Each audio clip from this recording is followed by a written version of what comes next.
At 10:30 a.m. over the French Alps, a routine flight from Barcelona to Düsseldorf did something impossible. It began a steady 10-minute descent directly into the mountains without a single distress call. For those of us who fly, we trust the cockpit door to keep the world out and keep us safe. But Germanwings 19525 forced the world to confront a much darker question. What happens when the danger is already inside? By reconstructing the precise second-by-second timeline from the flight data recorder, we can see exactly where the safety net failed and how the system designed for security became a tool for tragedy. Today, we are looking past the headlines to the fact. You will see the timeline of those final minutes and understand how this event fundamentally changed how pilot mental health is managed across the globe.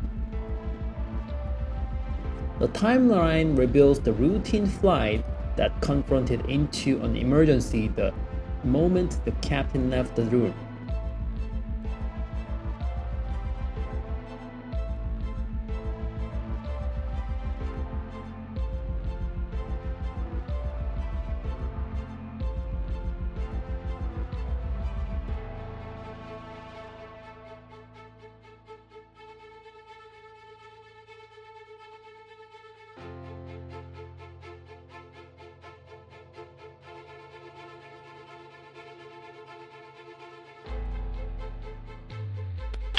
Terrain.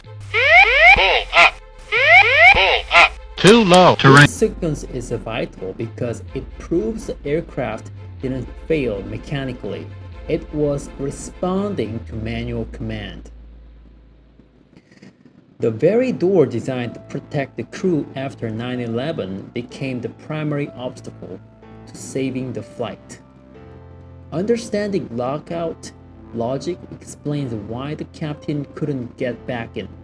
If the person inside hold switch the lock, the emergency keypad outside is disabled for 5 minutes.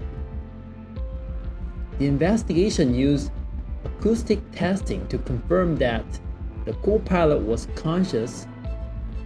His steady breathing was recorded until seconds before impact, confirming that this wasn't a medical emergency like heart attack, but a deliberate act. This led to two-person rule, the requirement that a flight attendant must enter the cockpit if one pilot leaves, ensuring no one is ever alone. Behind the timeline was a medical history hidden from the airline. The co-pilot had been diagnosed with a possible psychotic episode just weeks prior. This highlights the self-declaration trap. Pilots fear that being honest about mental health means an automatic end to their career.